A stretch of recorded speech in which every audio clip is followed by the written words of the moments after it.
Why are they covered in branding. Hi. How you doing? Nice to meet you. Hi. It's Kelly. Hi. How you doing? Hey, how you doing? So you guys, I guess you won a competition, right? These guys won a competition. Yeah. And then Yeah, it's for my 50th. Oh, happy birthday. Yeah, thanks very much, man. Well, a better way to spend it. Yeah, no, big fan. So. Yeah. Big fan of GT racing. I've been to Le Mans 10 years, eh? Yeah. So, first Le Mans was in 95. My dad took me, and that's when I got hooked. And the last one we did was 2015, eh? So, well, let's go and have a look. Yeah, fantastic. Thank you very much, man. Off to you.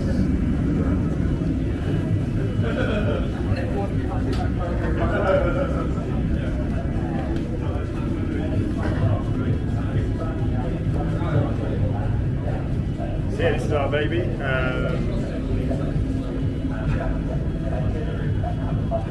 Yeah, this is the new Vantage version, so it's a 2019 car. V8 twin turbo AMG engine that we use. 6 speed, obviously, puts out roughly 520 brake horsepower. Is that based on restrictions? Yeah, so we're limited from the BOP. So it could run at more than 600 probably. But because of the BOP, we run between a window of probably 500 and 520 brake horsepower, which I think is about 380 kilowatts, something like that. How do they determine that? So it's based off a lot of data from the organisers, and then their responsibility is essentially to balance the cars as much as possible. So they have so much data that they can see the straight line speeds, the cornering speeds, and everything. But also, we have to run to a weight limit as well. So which is? For this championship at the moment it's 1290. We can get the car down to 1270, but for this series we're running at 1290. And it's always a balancing act between not going too fast and preserving that. How does it work? Being the only Aston here, we have the control of the BOP for our car essentially. So we have to manage that quite a lot. I'll show you the internal. And we were down in Portimao for the WC race this year. Oh, nice. Which was also lovely. Yeah. I was actually standing with a Porsche crashed in the barrier. I saw videos of it. Yeah, that was my video. Oh, really? That was me standing there. No way. I said, oh my God, oh my Jesus, I swore. Oh, that was you? That was me. Oh, wow. That was me. I'll show you guys. That's the video I saw. Yeah, that was me. We were sitting at the bottom there. Wow. It actually gave me a big fright because I wasn't looking through my camera, actually. I was actually looking at my eye. So I saw it come through the camera. You are lucky. And we stood back there and we were like, oh, well, I thought the guy was dead. It was the most terrific thing to see. Now I think back to it, I actually remember you had an accent. South African accent. Yeah. So. Yeah, I was in Long Beach that weekend for an IMSA race, and we were just relaxing, chilling out, and then we started seeing these stuff go around on Instagram and Twitter, and we're like, it was absolutely crazy, yeah.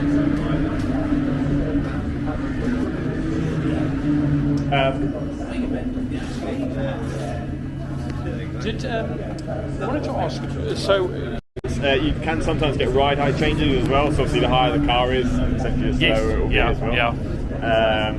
So you get those limitations. But that's really important. This track is very, very brake heavy, so we have to make sure that we run pretty much brand new brakes for the race. Really? We will get a little bit of brake fade towards the last half an hour of the race as everything's just getting so hot. And to just trail the lift? Yeah, a little bit of lift and coast. So I will try, particularly at the start of the stint when I'm on a full tank of fuel and the car's a bit heavier, I'll do a little bit of lift and coast just to allow the air to slow me down initially and reduce the chance of an overlap with the pedals.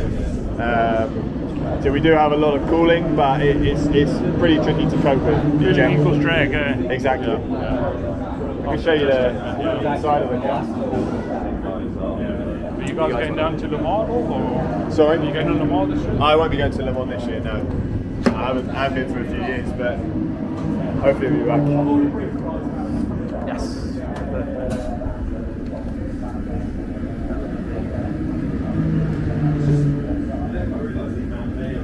Take as much as you can.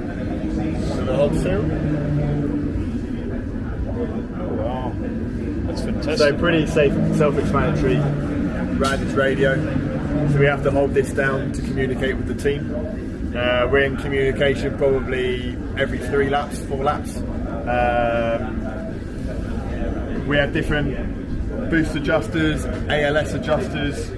These are the wipers, which are obviously essential, like Silverstone.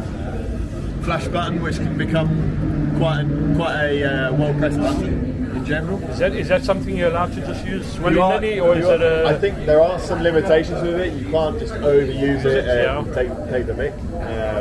But it's definitely... Is that for GT4 cars? GT4 cars, but even GT3 cars as well when you're battling.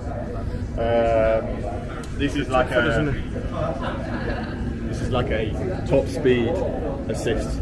Okay. So it momentarily turns off the AC and certain electronics just to give you a few more kilos at the end of the straight.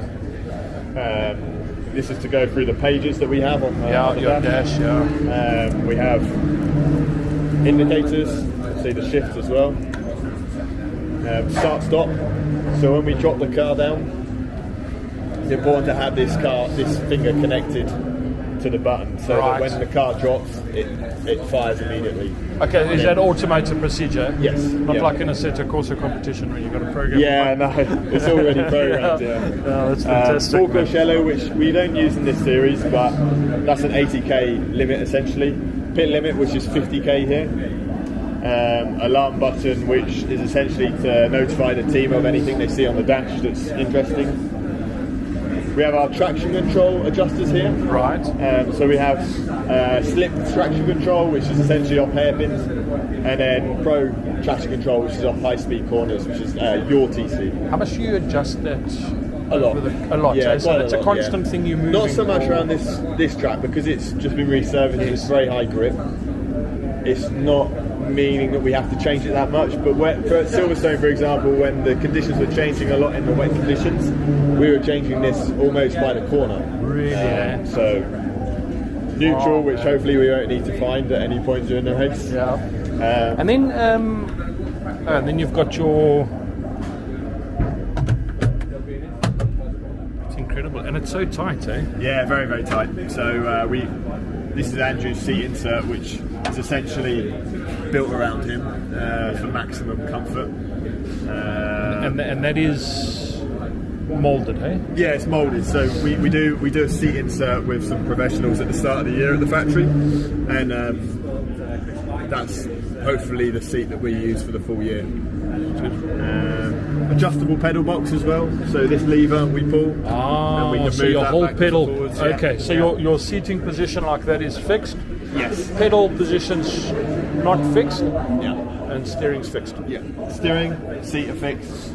This is movable. That's the most Which important. But helps me because I'm probably 3 or 4 inches taller than Andrew. So. Okay, so you've got all that built in. Yeah. Absolutely incredible, man. And then we have various AC settings on the dash. We have, you probably see on Assetto, but yeah. It's fantastic, yeah. It's exactly the same setup because I actually run this car in our local league. Oh, nice. Yeah, so I love it. It probably looks just the same. It's really good. It's pretty similar. It's And then on the Race Logic dash, we actually have a pit timer as well on there. So in British GT, there's a minimum pit stop time, and it's really essential to ace that as best as possible.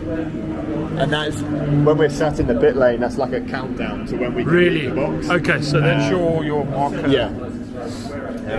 So yeah, that is emergency. It's absolutely incredible, man.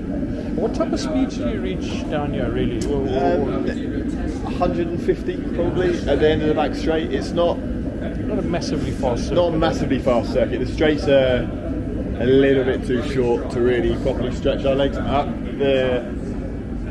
The strength of our car is really the top speed. Yeah. So this track doesn't really allow us to get into that zone. But the other strength of the car is high speed flowing tracks and smooth tracks. And they've just recently resurfaced the track, so that's put it into a window where it's working well for us. I work for CRH Ireland, Right. own Tarmac UK, Yeah. who own the company that did the Nice. surfacing. It's quite interesting. Yeah. So we work with all This of is that. this is really good, eh? Yeah. They just Fantastic. did it, I think, a few months ago, and the lap times are 2 seconds quicker. Yeah. And you guys on the pace today? Yeah. Feeling good? Yeah. Because you were looking good for Silverstone, eh? Yeah, we were fast at Silverstone, we were fast at Alton, we've been pretty quick here, so just managing expectation and just see how we go. And then obviously this is fuel. where we fuel in. Pretty simple to be honest. Take a photo. Have you? Oh, this is really. Thank you so much. Yeah, this no, is you're incredible welcome. to see, man. It's just it's amazing. It's actually amazing. I've got a 4.7 litre N Vantage. Yeah. Love it to bits. I only bought it about 6 months ago, but I'm absolutely loving it, man. They're beautiful, beautiful cars. Oh, that's great. Yeah, cool. And then brake bias front to back. How? We obviously have an adjuster. Is that on the steering or? No, just here. This knob here. Is that preset? Can you dial it? We can change it throughout the stint, so it's not a preset. So we have control of that, and probably during the stint, because as I said, it's very brake heavy here, might wind a little bit more real as the stint goes on, just to take a bit of heat out of the front. But we usually run the brakes at about between 56 and 58% to the front. How much adjustment does it give you cornering? Real world? A lot. Yeah. To be honest, an awful lot. Really? And then everything, fuel tank, everything in the back, eh? Yeah, the fuel cell is in here. So I think the maximum capacity is about 120 litres. So roughly 95 kilos of fuel. Okay. And in the pit stop, we'll put in about 100 litres for the hour. So it goes through fuel, eh? It's heavy on you. And then from a wing perspective, how adjustable is that? So we have 5 different positions which can be adjusted in here. So that obviously changes the angle, and we have at the moment we're on full downforce. But then if you go to a track like Paul Ricard or Monza that have big straights or Le Mans, you really trim it out. In this series, you also sometimes you have a mandate on gurneys. So in maybe an ACO series, they might run a bigger gurney just to keep the top speed down a bit. And the function of a gurney? Sorry? What's the actual function of a gurney? It just makes the wing a little bit more effective. Okay. So rather than as the air comes up, it just falling off, it actually has something to really push against and work. Interesting, man. So fascinating stuff. It definitely. Sometimes you can have too big a gurney though, and that does add quite a lot of drag. So there's a fine line. And that you pick up all of the data as you translate it. Unbelievable, man. Thank you so much. I really appreciate it. Can we get a photograph or two of your mind, man?